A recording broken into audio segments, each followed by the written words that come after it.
This podcast is brought to you from Grantwood AEA, an educational service agency that supports school districts in eastern Iowa with a focus on equity, excellence, and efficiency in education for all children.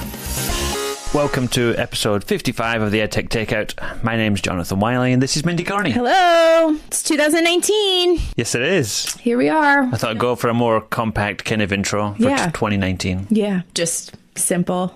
Keep it simple. Yeah, I think right. by now, if you've been listening to the show, you know that it's what We're it's here. about and where we are and what's going on. Also, we're a little rusty. Yeah. I feel like I haven't seen you or actually sat down and talked to you since when? Since before Christmas? Beginning of December. Yeah. Oh, yeah, could be. Right? It got busy. Team meeting. Yeah. So. Since maybe the last podcast or something. Right. Mm-hmm. So did you make any New Year's resolutions? That is a good question. Or are they too personal? You're shaking your head. No. I don't really make New Year's resolutions. I don't either. I think they're dumb. But I feel like it's the kind of thing that, I set myself some goals, some things I'd like to achieve during the year, but I don't make them resolutions because I feel like, once you fail once, you feel like, oh, well, that's it, and you stop trying for the rest of the year. But goals are things that just don't really have defined limits on them. So, yeah. So do you want me to be your accountability partner? What goals have you set? What's going on? I don't need an accountability partner. Okay. I'd love to be people's accountability partner. You think so? I do. I think it's fun. Yeah? Yeah. So how you doing? Why have you not done this yet? Yeah. All right. Should we get started? Let's do it. All right. So, and we have been talking about this for 6 months now, is that Scratch 3.0 is finally here. Dropped January 2nd. What's your look? What's going on over there? No, look, just, we have been talking about it for a while. The official launch date was January 2nd. So, it's time for everybody to go in and play and see what's going on if you haven't been before. Yeah, and even if you had been in the beta version of it with Scratch 3.0, I do think that there are still some new things that actually dropped into the new Scratch 3.0 because, and I haven't looked at this yet, it's definitely on my list, but haven't quite gotten there yet. But Amber sent me a screenshot that there are now Makey blocks in Scratch 3.0. Yeah, there's all kinds of extensions, are calling them, that you can add. So there's music extensions, and Makey, there's Lego Mindstorms and Microbit. And Microbit. And we've played with the Microbit stuff a little bit. But the Makey thing, I think, was new, or at least we had missed it previously. So that's kind of exciting. I'm excited to get in there and actually play with it and see what I think. But it looks much more user-friendly, much more kid-friendly, I think. Just with some of the graphics and stuff, I think. But yeah, so get there. There you go. There you go. Might be the last time it's in use and follow up for a while. Yeah, right. We're not talking about Scratch 3.0 for a while again. So, next one on the list. I saw this buzzing around, and Stacey also saw it. It's Google's Chrome Canvas, which is a browser app for quick doodles. Have you played with this at all? No, I haven't played with it. So, you can go to canvas.apps.chrome in a Chrome browser on the computer, and it pulls up this basic drawing app that you can use, and it saves everything in your Google Drive account. Oh, nice. So it's kind of fun, and there's a lot of touchscreen Chromebooks going around now that this could be something you could do some quick sketches and drawings on. Also works in Firefox, though. Oh, I know, so I'm kind of excited. You're excited about that. Well, and usually there's a lot of these only for Chrome things. I think we've talked about that in the past. Yeah, but, we have. It's a fairly basic toolbar with a pencil and a pen, a marker, chalk, and some eraser tools. And you can pick some colors. You can export your drawings as a PNG file when you're done, or pull up the same drawing on your phone. Nice. And vice versa, I guess. Yeah. Good one. Okay. Next up on the list is default viewing direction and tour creator. So this is fairly new too, in the December. Was it out in December?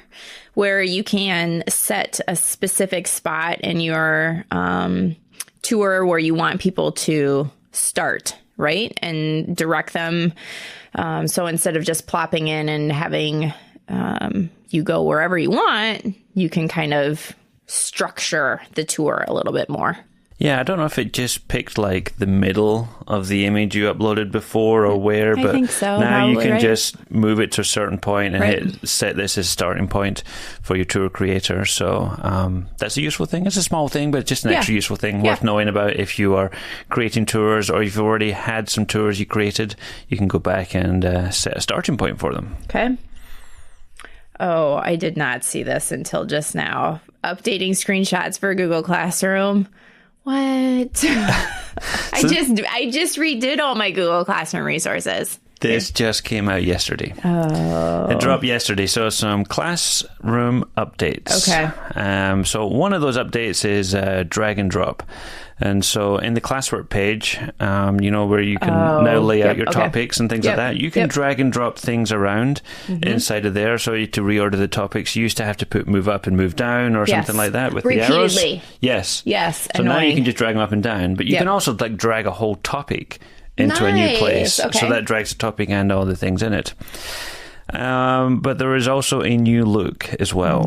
So, yes, I put this in. Whenever time I see things like this, I think, I got to update all my screenshots and all your videos are now out of date. But they freshened up the look of Google Classroom. Okay. If you haven't seen it yet, you will see it soon. It rolls out when it does. Google Classroom now has 78 custom class themes to choose from as well. Okay. So Nice. Yeah. If Google Classroom looks a little bit different next time you log in. Yeah, I was in that there will be today and I why. didn't notice anything different, but maybe it's still waiting for mine to drop, maybe. Still rolling. Still rolling. Okay. Embed Google Drawings into Google Docs. Couldn't you do this before? Well, kind of. Okay. So inside of Google Docs before, you could insert a drawing. Yes. But you would have to create that drawing Inside the doc. Inside the doc. Yes. Now you can take a drawing you created already inside of Google Drawings and embed that. Which is always dumb. You couldn't do that before, right? Agreed, yes. I So it's remember just a showing small Google tweak. Drawings and they're like, well, what do you... no, you have to share the drawing with people. Like if you want to put it in your doc, you have to start inside your doc. Yes. I just thought that was dumb. Yes. Nice. Good job, Google. It's about time. Let's go with Shaving. Google shaving. All right. So Wiley and I couldn't decide if we had talked about this or not, or on the podcast, or just between the two of us. But NPR has put out a student podcast challenge. We have a blog post that shares a little bit about that podcast challenge and has lesson plans of how to get started and different things you can do with your students to kind of prep them for a student podcast. Just January 1st, though, they released the requirements and how to sign up. And we'll also add that link into the show notes, too. But it looks like the podcast has to be 3 to 12 minutes long, have to have parent approval, can have no music, which I think is interesting. I suppose they're worried about copyright things. And has to be uploaded to SoundCloud. And you also have to fill out a form. So all of those things. So if you're looking for something new, if your New Year's resolution is to get your students started on podcasting, this might be a good place to get started. I think it's a great goal to work towards. Yeah. Okay, last thing on the news and follow-up list is some follow-up from listener Don Yorks, who gave us some dipping sauce for a tech nugget. Yeah. So we talked about Pixlr on previous episode. Yeah. And Don has an infographic here on how to make image backgrounds transparent with the Pixlr editor. So basically how to upload a picture into Pixlr that has a white background or something, and then how to remove that using the Magic Wand tool. So we'll put a link to that in the show notes if anyone wants to see that, but I have more on that topic later. Oh, what did you see? I don't know if you saw this because I think Jen just tweeted me, but Jen Giffen sent me a tweet because I was complaining about blurring out the background. Yeah. Remember? She said to check out Tada SLR. Have you heard of this? No. So it's TADAA SLR. TADAA SLR. And it allows you to blur out backgrounds. And I said to Jen, where were you when I was doing my Christmas card, Jen? But I haven't played with it, but she did send me a picture of an example of something that she had done, which it looks really cool. So I'm gonna have to take a look at that. But that made me think of it when you said Don was talking about removing background, and I wanted to blur the background, and this allows you to do that. So this is Tada, right? SLR. It's an app for iPhones. Yeah. There you go. Take a look at that one. Yeah. Some bonus follow-up. Thanks, Jen.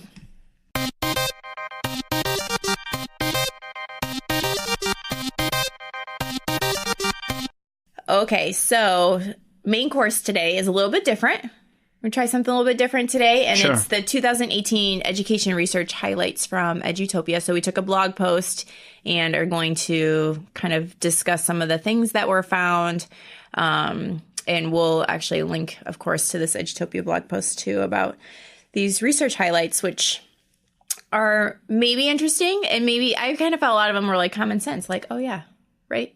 Yeah, I think it'll be interesting to see how many of these are challenging for people's opinions or not. But it's a way to look back at some of the research that was summed up from last year and think about how this could affect our classrooms going forward. Yeah. But I think the first one on the list is a common sense one. Yeah, I think so too. And what's interesting about this is I feel like I see these videos all the time on Facebook right now of teachers greeting their students with like all these secret handshakes. Yes. It's like sweeping the nation. And it's the new thing. Yeah, I think it's a neat idea. So a study this year found that greeting students at the classroom door had both psychological and academic benefits, increasing engagement by 20 percentage points, and disruptive behavior decreased by 9 percentage points. And, you know, to me, like you said, common sense is that it's really about building relationships with your students. And if your first interaction with them in the morning is a smile and a, hey, I'm glad you're here, is very different than, Johnny, get your head off the desk. Yes. You know what I mean? It's just different. It's a different way to start the day. And I think it's really neat that we're highlighting teachers that are really making this a point to, I don't know, embrace their students as they come in every morning. Yeah, I was working with some teachers last night at Cedar Rapids on their blended learning cohort. And one of the teachers was talking about how they were making video or giving videos to their students to watch in small groups and things. And the interesting thing that the students said in terms of their feedback was they wanted to hear videos with the teacher's voice in it, as opposed to just these other ones she was finding on YouTube. And I said to her, I think that really speaks to the relationships you have with your kids. For sure. They want to hear more of you. They want to hear things from you. And so I think, it is a relationship building thing. Yeah. And there is some research behind that too. Somewhere. For sure. Yeah. The kids learn better with their teacher's voice than they do just with interactive video. Yeah. So it's a fun thing. I mean, there was that video going around for a while where, did you see the teacher who learned like 30 different handshakes for all the kids, and each kid he learned a unique handshake for? I mean, how long that took, I have no idea. But watching it happen is awesome. Yeah, they all came in, they all did different like fist bumps and handshakes and stuff. So that's cool. Yeah, there you go. Greet students at the classroom door. It's one of those small changes you could make, like tomorrow. You could start that tomorrow if you haven't already done that before. Yeah, I agree. All right, so another study found that heavily decorated walls can overwhelm your students. Yeah, I thought that was interesting. Yeah. Because, we're always putting things on the wall in terms of like learning aids and things like that. And there's a balance, apparently. There's a point where that becomes too much. Yeah. Where you can have too many things on the wall that kids get overloaded. So the suggestion was a mix of learning aids, inspiring posters, and student work to make classrooms feel lively and warm. Do you really feel like inspiring posters, like the cat poster that's like, hang in there? Do you think that's really making a difference to kids? I don't know. I don't know either.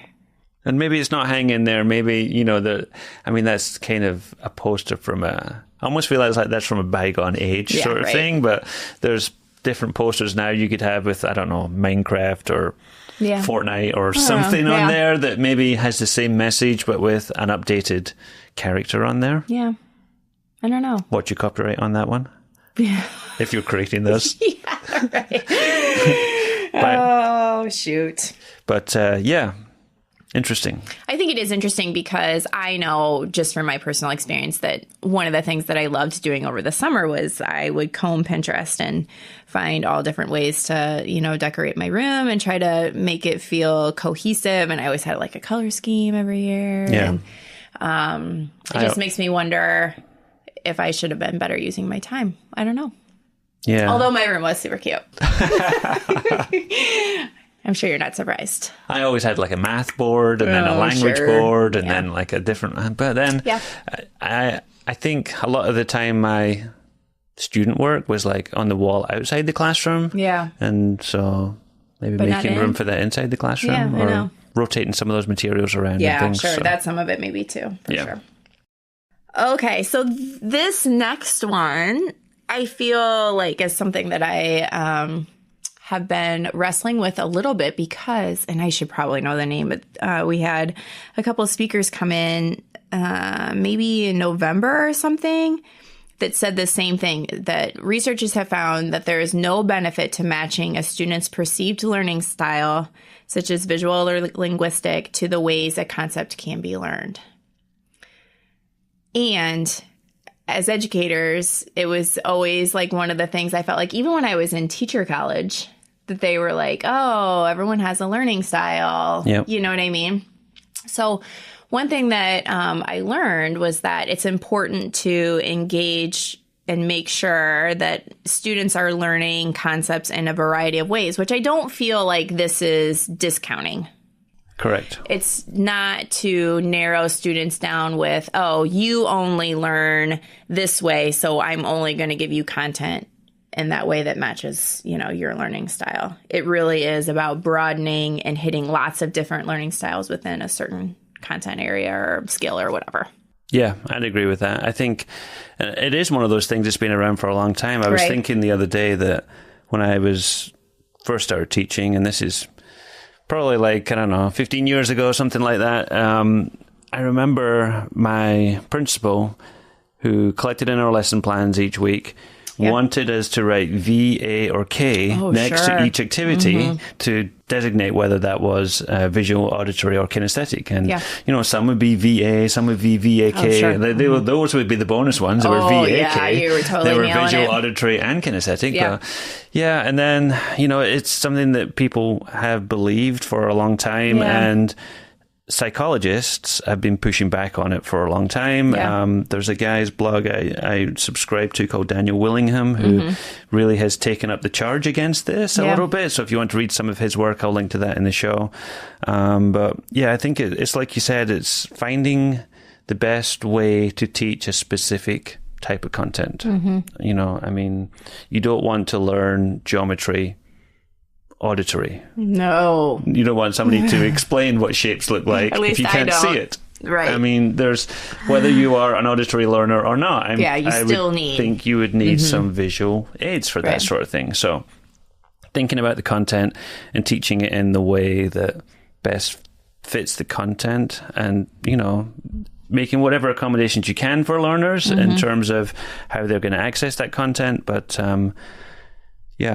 learning styles. This is one of those ones I thought that people might think, wait a minute, I don't know about that. Well, it's been pounded into us for ever. Yes. Right? But I think the biggest thing is that the biggest takeaway for me about this is that it's about not narrowing your student or labeling your student with one specific learning style that's best for them. Even though they might think that they learn best with visuals or they're an auditory learner, you still need to supply lots of different ways for them to learn. Yeah. Right. Yeah. And I even say the same with, things like using technology. I mean, it fits in with that kind of mantra of technology is not always going to be the best scenario for learning everything. And if you're using it just for the sake of using it, then you should be using something else, maybe. Yeah. Right. Yeah. Sure. So, all right. There you go. So this next one I think has been a hot topic probably in the last year, and that is about growth mindset, right? We've seen some pushback about growth mindset and whether it's effective or not, teaching strategies for students with growth mindset? Like, how effective is it? Is it effective at all? Yeah, so they had a large-scale meta-analysis, which is also becoming a popular thing, with more than 150 studies looking at Carol Dweck's growth mindset idea. And they found that growth mindset interventions have weak effects on student achievement. Yeah. Although it did say low-income, academically at-risk students did show improvements. Yeah. So it's one of those things that it may work with targeted groups of students who really need it, but it's not helping most students, which I think could come as a surprise to some people. I think so too. Yeah, or maybe goes against even some of the things that people are seeing in their classrooms. Maybe some people are going to say, hey, this study may say whatever, but I know I have seen positive impacts from that in my classroom. But studies are showing that it is not having a great effect on student achievement. Yeah. This I do think is interesting is that I kind of read some of the links that were in that section of the post, and I wonder a little bit about whether or not, because I do feel like with growth mindset, when it's first kind of got brought into classrooms and teachers were trying to take that on, they were positively reinforcing everything. Yes. And instead, I feel like Carol Dweck kind of came back out and was like, hey, that's not what I meant. What I mean is that you need to honor the struggle and honor the work, but you don't need to positively reinforce or like encourage them every single step of the way. Like, hey, it's about honoring their work and how hard they're working and their effort, their ability to take risks. And I wonder if that changes this study a little bit. I don't know. Yeah, and there's, it's like you said, with some educational initiatives, sometimes we just jump on that train and we write it as whatever it goes, basically. For sure. Yeah, and we sometimes change the initial intent behind things and stuff like that. So, I mean, in some ways, sometimes, growth mindset became a bit of a cliche almost. It's like, you would say, oh, I can't do that. And but someone will say, yeah, you can't do that yet. And you're like, oh, geez, can it, lady? Yeah. So, I mean, maybe it's a case of looking back and just refocusing on some of these original intents. Yeah. Yeah. Okay, so the last one, and this one I was not surprised by, but off microphone, I'm going to give you a whole different rabbit hole that I went, not on microphone, not during recording. I'll go give you this whole other rabbit hole I went down when I was looking into this. But a new study found that 93% of elementary school teachers experience high levels of stress. I mean, of course you do. Yeah, it's going to be the least surprising report that came out last year. Yeah. I think this is interesting because there's so much about teaching in general. And elementary teachers have lots of different content areas that they are responsible for. And they are parenting those children all day, every day. With those high expectations. The interesting thing and I kind of read a little bit about where I got into is teacher salaries. So what I think is interesting, and I'm not going to go down this rabbit hole, but I'm wondering if teachers are paid more, does that stress level really go down? You think so? No, I don't. I don't think so either. I think it's one of those things that you can pay somebody as much as you want, but if the job is extremely stressful, it's still going to be extremely stressful. Right.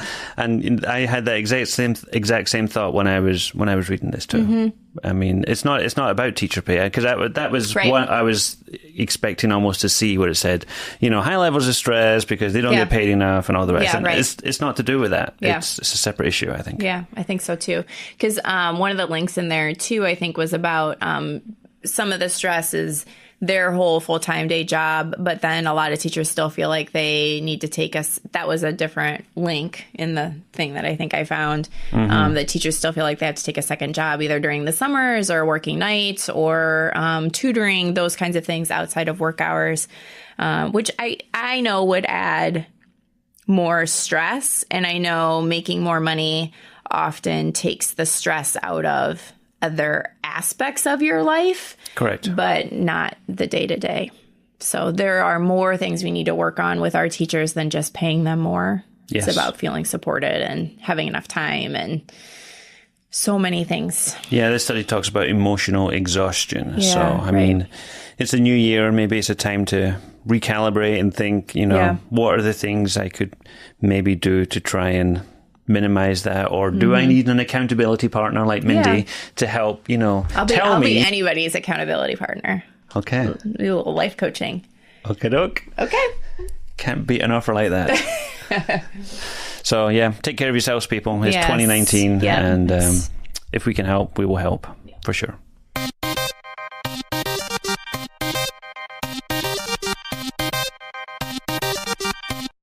All right, on to my favorite part of the show, which is Tech Nuggets. Want to go first? Sure. Okay. So I tweeted something out randomly. Well, not randomly. I tweeted something out the other day about that I found on the iPad about how to do split tabs inside of Safari with a gesture. And someone replied and went, "Oh, that's really awesome. That really helps with like multitasking. That goes really well with the picture-in-picture mode I use in YouTube on the iPad." And I was like, "Wait, you can do picture-in-picture on the iPad?" And so this was, so a shout out to C. Wilson, who is EdTech Wilson on Twitter. On the iPad, if you go to Safari and you go to youtube.com and you launch a video, start playing it. If you put it into full screen, in the top left-hand corner, there is a picture-in-picture button. So when you click that, the video minimizes down to the bottom right-hand corner. And you can come out of Safari, you can open another app, you can go to the home screen, the video stays there the whole time. If it is in your way, you can move it over to the left corner or on one of the other corners. You can actually pinch it and enlarge it, make it a little bit bigger. But I thought that was a really interesting idea of... we're talking research, and research says that you cannot multitask. You cannot do things multitask, at once. people. You can't. But there are times where it might be useful to have that video down there while you are doing something else. Maybe the video is saying, okay, so here's how you do this on your iPad. You go into the settings and the video is playing in the background while you are going into the settings and trying something out. So I thought that was interesting, useful kind of tip. And I looked a little bit deeper and I thought, I wonder if you could do this on the desktop, on a laptop. And you can. But this is really kind of a hidden thing. Do you want to try it, Mindy? Yes. I'm just kidding. Yes. I would love to. So, Mindy, go to youtube.com. Okay. I'm there. Mute your speakers so that we don't get any video playing during the podcast. Okay. And bring up a video. Ooh. Okay. Just a matter which video. We're not going to judge today. Nobody can see your screen. Okay. Now what? Right click on your video. You don't have... Okay. Yep. And then right click again. Right click again? Yes. 2 right clicks? Yes. That's not even a thing, is it? Okay. Now what? Do you see something here that says enter picture-in-picture? No. Oh! That was my first right click, not my second. It's 2 right clicks. That was my first right click. Okay, this video is playing in picture-in-picture mode. Okay. Oh, he's over here. Yeah, and now you can minimize that video. And you can go and open something else. Can I close the tab? You cannot close the tab. Because if you close the tab, you close the video. Got it. That's the caveat for iPad and for desktop. Well, yeah, there he is. So there you go. You can do picture-in-picture on iPad. You can do it on Chrome for Mac or PC. How did you find that? And you could do it on Safari. Right click. I looked it up and somebody wrote a blog post on it, so I will link to that. Okay. Huh. So picture-in-picture. There you go. You can watch a YouTube video. I was thinking things like, sometimes you're watching a webinar or something and you're waiting for a specific point, but you can't really scan through it because you don't know where that is on the video. So you can just minimize that down to the corner while you do your email or something and just keep an ear out and see where that comes up and then bring it back up full screen. So, or maybe you're taking notes on something or maybe you're sketchnoting or I don't know. Okay, so this is going to be like a video tech nugget one. So I came across Well, Jennifer Gonzalez does her, like, is it 8 or 9 ed tech to try? In 2019, she does one every year. I think it's 8. Anyway, in that blog post, it's 9. It's 6? I thought it was it's 6. I don't know. She makes a blog post, writes a blog post, and it's a certain number of tech tools to try. One of them was a great big story, which was new to me. And they are short little videos, maybe 2 to 3 minutes long, that are just kind of like interesting little tidbits of knowledge. And I think they're really great examples of storytelling, videography, and really like telling like a beautiful story in a very short amount of time. Even like gross subjects, like I sent the video to you, right, of the dangerous cheese. Oh my goodness. And I'm not gonna. Why would you send that? Because it was so funny. That would be like me sending you a snake video. No one has no. It's not the same as sending me a snake video. It's pretty disgusting. It was pretty disgusting. I like cheese. But now we ruined it, so I might as well just tell. I used to like cheese. I love cheese. So now that we said it was disgusting, I'll just tell you, there is a cheese out there that they put flies on, and then the maggots come and they eat the pre-created cheese. But you don't eat the pre-created cheese. You eat what's left of the cheese and what the maggots have left behind. Anyway, It's totally disgusting, but it was still like a beautifully told story. It was a good story. So anyway, and Wiley had a great idea of like, you know, the image of the day where you put up a picture and kids talk about, well, where do you think this is? Or what's this telling us? But it would be just a fun way to kind of start the day, maybe build some culture and community in your classroom. Like, I don't know, would you try this cheese? Why would you like, it's not even legal to sell this cheese. I'm totally getting off subject. I understand that. But they still make it because they like it. They still make it. Like it's a family, you know, only so many people know how to make it, whatever. Anyway, be just great conversation starters, you know, real quick in you know, the start of your class. Great big story. Great big story. And there's all kinds of them. Yes. Yum. That is a nugget for sure. Yes, it is. Okay. All right. So this came out before Christmas. I'm sure a lot of people have seen it because it got pretty big on the internet, but I'm just going to share it anyway. Mm-hmm. I showed it last night to some people and they really liked it. Good. It is a website called remove.bg. Yeah. Which basically lets you do green screen without the green screen. Mm-hmm. So that basically means you could do green screen on just about any device because this website works on mobile, it works on Chromebooks, it works on Mac and PC. Mm-hmm. And what it does is you upload a picture of somebody. It has to be a person, right? It has to have people in the picture.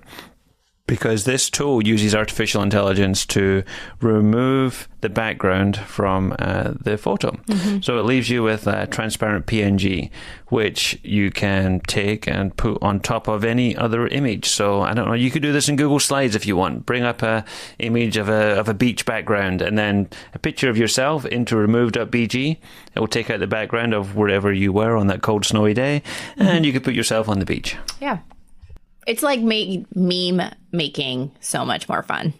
Yes, for sure. Mm-hmm. I mean, we talked about it for like your blurred background Christmas cards. Yeah, we did. But that would require you to take 2 pictures, one of the background, right, and then one of you and your kids or whatever in front of the background, and then it would cut you out, and then you could just blur the background and so forth. But so this is really the easiest way I can think of to do like that green screen effect where you're putting somebody on a different background. So I feel like Chromebook users have really been feeling like they're missing out on the green screen experience, and this really makes it possible for them.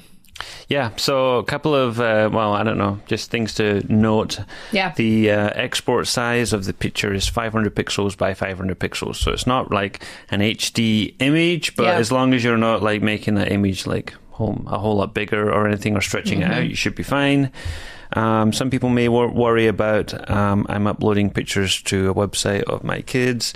Their privacy policy states that they only keep things on their servers for like an hour in order just to do the processing and stuff, and then they just purge it all because they don't want to store all this stuff. Well, yeah, and that's a good thing for keeping it free too.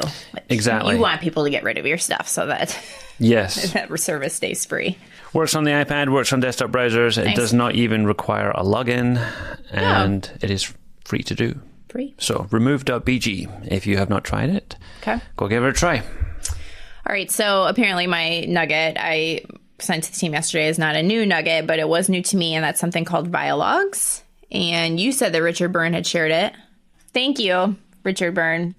He's not where I got it from, actually. I was just finishing up Bold School, reading the rest of that yesterday, and it was a suggestion in there of something against Edpuzzle.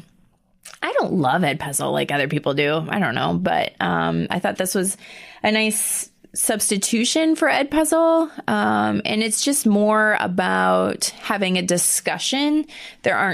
You can pose your own questions, I guess. As a teacher, you can add questions in. But what's nice about it is that it's just an online discussion, and it timestamps where your comment was in reference to the video that you're watching. So you can pull in your own videos, you can pull in YouTube videos. You can keep it private and just invite people to view your Vialog video, or you can make it public and anyone can go in and view it. But I just thought it was a nice substitution for Edpuzzle, something to take a look at. It's completely free. I feel like that's where people run into Edpuzzle sometimes, is they butt up against that freemium, and Vialogs is completely free. So one to take a look at. Vialogs. So Vialogs. Video and dialogue together. Smashed together. Okay. Like Benifer. Oh, we should come up with a smash name of you and I. I think you're the only one I don't have a smash name with. Miley. Oh! There it is. Miley. Makes me think of Cyrus. Yes. Anyway, sorry. Go on. That's it. It actually reminds me of another tool, but I can't remember what the name is, so I'm not going to even talk about it. Okay. Before we go, I'd like to say thanks to Wes, band director, who left us a kind review on Apple Podcasts. He said, "Really enjoy the podcast. I like the discussions and the nuggets. If you're also listening on the Apple Podcast app and want to add a quick review, we would love to hear what you think." Yeah, I said this to Mindy before the show. I feel like maybe we should just rebrand as the EdTech Nuggets show and then just do nuggets all the time. You think we should do that or not? I don't know. No. I don't know. Let's see what the listeners think. Well, he said discussion and nuggets. We had the discussion too today. Yeah, I don't know. I am at Team Carney on Twitter, and Jonathan is at Jonathan Wiley. Our team account is at DLGWAA, and you can use our hashtag EdTechTakeout to tag the show. If you prefer, you can send us an email to podcast@gwaa.org. So, until next time, when we will be so much better at this. This has been the first EdTech Takeout of 2019. We hope it hit the spot. For more information on today's episode, please visit dlgwaea.org/podcast.